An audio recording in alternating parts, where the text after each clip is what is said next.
we have a population, all the state of South Carolina, male, female. Female, the one program living for them, they got transitional housing to female, they leave prison, they're home, and they go to transitional housing, and kind of slowly working to some type of location rehab. But for my men, we don't have that. And my men, when they're homeless, we got a homeless shelter for them, but it's like you go stand in line in the morning, and there's a bed available. You get it, it's not, straight. And so my men that I struggle with is that, we have both rehab, all of the jobs, but it's a time process. It ain't gonna pay them immediately. And so most of my men have families they gotta take care of, and so my question is, how do you all deal with trying to just say, hey, just be patient, let's work through both rehab, let's work through job training program, and then some will come around for you. That's the problem that I have, trying to keep those guys patient, to work with the system, but oftentimes the system don't work with them because if they wait and patient, no jobs still available for them. So they revert back to doing what they're doing. I do know that apparently there's an issue in the southern states with transition period, with re-entry period.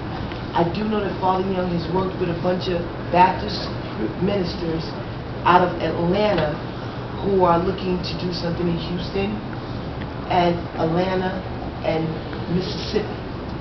They sent a guy to follow and work at each one of our agencies for a year to see how it's done, so they can start emulating our program down south. So my information is, I don't know, I know Father's always in the south because they're looking at what he's done in New York State and trying to do it down there with the shelters and the hotels and everything, the whole ball of wax. But it's weird because that's the total, like I think the lady was saying right next to, it's like the total opposite of what's happening here and happening in New York is what happened with you. Like, we have barely no female programs, and men just, we got real easy, too easy. And so, that's interesting. I need to see what's going on. Well, I think we hear from everyone else. South Carolina, again, I want people to hear about the states. Hope and I had a conversation about, what that state represents. We also have to think the political people who are in those states, who move things through, move programs through. And so there's some larger barriers. There's some commissioners who can do some things and talk to some people.